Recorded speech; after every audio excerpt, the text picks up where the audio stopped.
지금 달러가 무너지고 있습니다. 농담이 아니에요. 사우디가 석유 팔면서 위안화 받기 시작했거든요. 전문가들 말로는 달러 결제 시스템에 균열이 생기고 있다는 겁니다. 그런데 미국이 가만히 있을 리 없죠. 스테이블 코인이라는 새로운 무기를 꺼내들었어요. 그리고 그 뒤에 비트코인이 있습니다. 미중 신냉전 한가운데서 비트코인은 이제 단순한 투자 자산이 아니에요. 패권 전쟁의 도구가 됐죠. 역설적이게도 미국의 군사력이 강해질수록 비트코인의 가치는 더 올라갑니다. 왜 그런지 지금부터 하나하나 풀어드릴게요. 달러가 세계 최강 화폐로 군림할 수 있었던 비밀 아세요? 미국은 사람들이 가장 안전하다고 믿는 자산을 전부 독점해 왔거든요. 2차 세계대전 끝나고 나서 미국이 뭘 했는지 보세요. 전 세계 금의 40% 이상을 쓸어 담았습니다. 금 본위제 시대였죠. 금 가진 나라가 곧 강한 나라였어요. 달러는 금과 같은 가치를 인정받으며 세계 최고의 안전자산이 됐습니다. 거기서 끝이 아니에요. 석유도 마찬가지였어요. 미국은 세계 1위 산유국이면서 동시에 엑슨모빌, 쉐브론 같은 메이저 정유사들을 거느린 시장의 절대 강자였죠. 금, 석유, 달러. 이 세 가지가 하나로 묶이면서 미국은 전 세계 패권을 쥐게 된 겁니다. 사람들이 안전하다고 믿는 모든 영역에서 1등을 차지한 거예요. 포트녹스 금고에 쌓인 금괴들, 중동을 쥐락펴락하는 석유 메이저들, 그리고 세계 기축 통화 달러. 이 삼박자가 완벽하게 맞아떨어지면서 미국은 누구도 넘볼 수 없는 경제 제국이 됐던 겁니다. 이게 바로 미국식 패권 전략의 핵심이었어요. 누가 뭐래도 가장 안전한 곳, 그게 미국이었지요. 그런데 지금은 어떨까요? 그 공식이 흔들리기 시작했어요. 문제가 터진 건 미국이 돈을 너무 많이 찍어댔기 때문이에요. 재정 적자가 눈덩이처럼 불어나면서 달러를 무분별하게 공급했죠. 그러자 달러의 위상이 예전 같지 않게 됐습니다. 결정타는 러시아와 사우디에서 나왔어요. 석유 거래할 때 달러 대신 다른 화폐를 쓰기 시작한 겁니다. 페트로달러 시스템 들어보셨죠? 석유는 무조건 달러로만 결제한다는 암묵적 룰이었어요.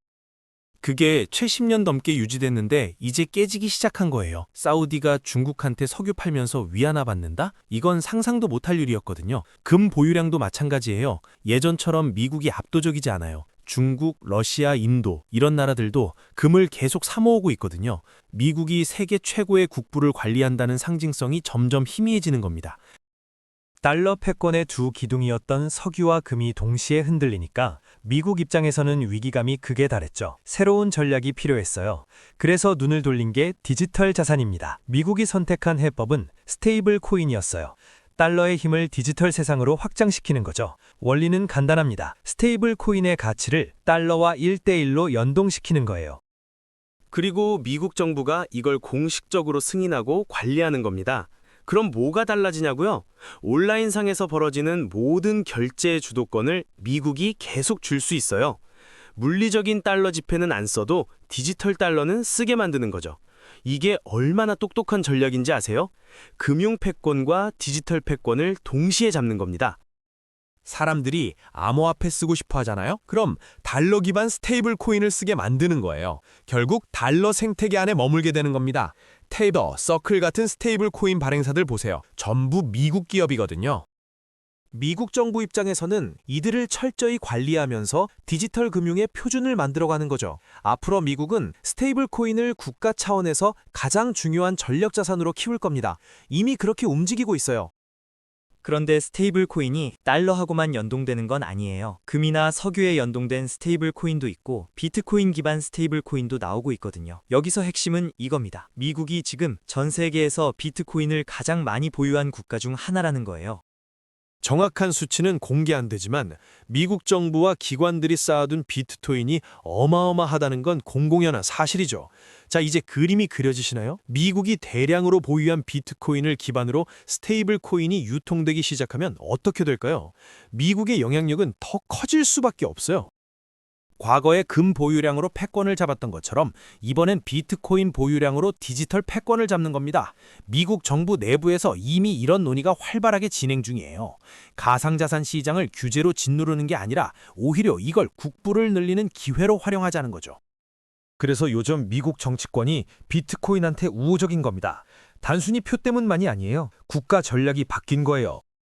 정치인들이 갑자기 가상자산 편을 드는 이유 진짜는 따로 있어요. 유권자들의 지갑이 달라졌거든요. 트럼프 일기 때만 해도 비트코인 가진 사람이 많지 않았어요. 그런데 지금은 다릅니다. 수천만 명의 미국인들이 암호화폐를 주요 재산으로 보유하고 있어요. 30대 직장인 김 대리를 생각해 보세요. 월급의 20%를 비트코인에 넣어뒀는데 정치인이 나와서 가상자산은 사기다, 규제할 거다 이러면 어떻게 될까요? 당연히 그 정치인한테 표 안 주죠. 유권자의 재산 가치를 부정하는 순간 선거에서 지는 겁니다. 그래서 트럼프가 먼저 움직였어요. 나는 가상자산 친화적이다. 비트코인 지지한다. 이런 메시지를 선제적으로 던진 거죠. 그러자 상대 진영인 해리스도 어쩔 수 없이 따라갈 수밖에 없었어요. 안 그러면 표를 다 빼앗기니까요. 이제 가상자산은 정파를 떠난 문제가 됐습니다.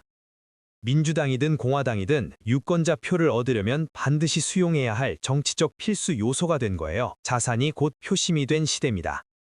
그래서 2026년 11월이 중요해요. 미국 중간선거가 열리거든요. 한국도 마찬가지예요. 지방선거 포함해서 주요 정치 일정이 줄줄이 예정돼 있죠. 선거철만 되면 정치인들이 뭘 합니까? 유권자 표심 잡기에 혈안이 되죠. 그럼 가상자산 투자자들한테 뭐라고 할까요? 당연히 우호적인 공약 쏟아내는 겁니다. 세금 감면해드리겠습니다. 규제 완화하겠습니다.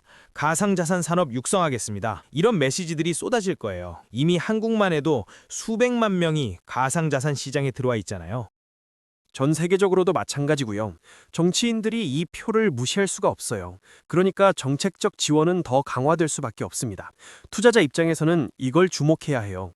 선거 주기와 맞물려서 긍정적인 뉴스들이 계속 나올 거란 얘기거든요. 정치인들이 표를 얻기 위해 가상자산 시장을 띄워주는 거죠. 물론 선거 끝나면 어떻게 될지는 모르지만 적어도 선거 전까지는 호재 릴레이가 이어질 겁니다. 이게 정치의 속성이에요.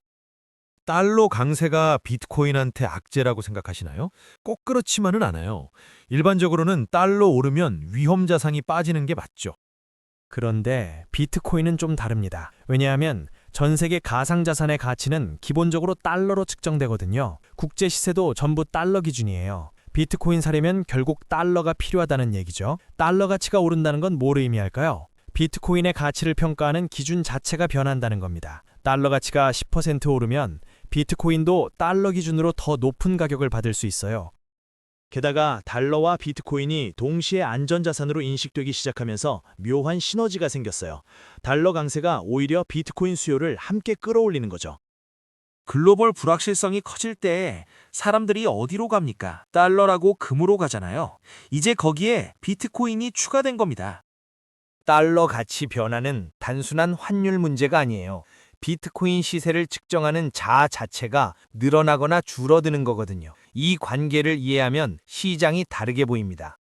미국 군사력은 압도적이에요. 그런데 경제는 어떨까요? 중국 중심의 경제 블록이 점점 커지면서 시장이 둘로 쪼개지고 있거든요. 이걸 디커플링이라고 하죠. 한국 같은 나라는 정말 골치 아파요. 안보는 미국한테 의존하는데 경제는 중국하고 엮여 있잖아요. 양쪽 다 손잡고 장사해야 먹고 사는데 두 진영이 서로 으르렁거리는 겁니다. 그럼 결제는 어떻게 할까요? 미국 시스템 쓰자니 중국이 싫어하고 중국 시스템 쓰자니 미국이 제재하고 여기서 필요한 게 바로 그레이존이에요. 양쪽 어디에도 속하지 않는 중립지대 말이죠. 비트코인이 딱 그 역할을 합니다. 특정 국가 시스템에 종속되지 않는 독립적인 결제 수단이거든요. 미국 눈치도 안 봐도 되고 중국 눈치도 안 봐도 돼요. 미중 갈등이 심해질수록 이런 그레이존의 가치는 더 올라갑니다. 두 진영 사이를 오가며 장사해야 하는 기업들한테는 마지막 보루인 셈이죠. 양쪽 다 건드릴 수 없는 중립자산, 그게 비트코인입니다. 패권 전쟁이 격화될수록 비트코인은 더 중요해져요. 지하 경제 얘기 한번 해볼게요. 전 세계 경제의 약 30%가 지하 경제라는 거 아세요? 국가가 관리 못하는 돈의 흐름이죠. 그리고 그 지하 경제에서 비트코인은 이미 가장 대표적인 결제 수단이 됐어요. 국가의 감시망을 벗어나고 싶어하는 경제 활동은 역사적으로 한 번도 사라진 적이 없거든요. 암시장이든 뭐든 항상 존재했어요. 그런데 지금 상황을 보세요. 대부분 국가들이 부채 문제 해결하려고 돈을 계속 찍어내잖아요. 미국도 그렇고 유럽도 그렇고 일본은 말할 것도 없고요. 화폐 가치는 계속 떨어지는데 물가는 오르고 결국 서민들만 가난해지는 구조예요. 그러면 사람들이 어디로 갈까요? 마음대로 못 찍어내는 자산으로 가는 겁니다. 비트코인은 총 발행량이 2100만 개로 정해져 있어요. 누가 뭐래도 더 못 찍어내요. 이게 절대적 희소성이죠. 정부가 마음대로 돈 찍어낼수록 사람들은 정부가 손댈 수 없는 자산을 원하게 돼요. 비트코인이 바로 그 대안인 겁니다. 기존 화폐 시스템에 대한 불신이 클수록 비트코인 가치는 올라갑니다. 요즘 비트코인 시세 보면 롤러코스터 타는 것 같죠? 갑자기 확 오르다가 또 급락하고, 이게 단순히 가치가 떨어져서 그런 게 아니에요. 투자 기법이 바뀐 겁니다. 거대 자본들이 어떻게 움직이는지 아세요? 대세 상승 기다리면서 묵묵히 들고 있는 게 아니라 박스권 안에서 계속 사고 팔면서 단기 수익을 챙기는 거예요. 프로그램 매매가 여기서 핵심이에요. 직전 가격 밑으로 떨어지면 자동으로 대량 매도가 터집니다. 기계적으로 실행되는 거죠. 그러면 시세가 순식간에 급락해요. 개인 투자자들 패닉에 빠지고 강제 청산 물량 쏟아지고 거기에 자동 매도 시스템까지 맞물리면서 폭락이 증폭되는 겁니다. 그런데 또 어느 순간 회복돼요. 왜냐하면 그 가격대에서 프로그램이 다시 매수 주문 넣었거든요. 이게 반복되는 겁니다.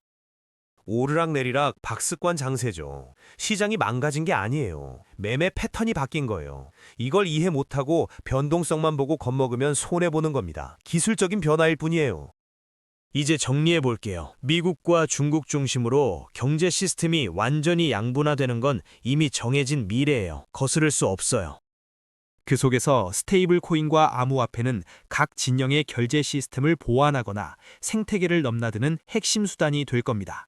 투자자들은 각 코인의 비즈니스 모델과 신뢰성을 면밀히 분석해야 해요. 단기 가격 변동성에 일희일비하지 말고 글로벌 금융 패권이 이동하는 큰 흐름을 읽으세요. 전문가들 분석 종합해보면 비트코인은 중장기적으로 여전히 유효한 안전자산이자 전략적 자산입니다. 패권 전쟁의 도구로서 말이죠. 큰 그림을 보세요. 그게 살아남는 길입니다.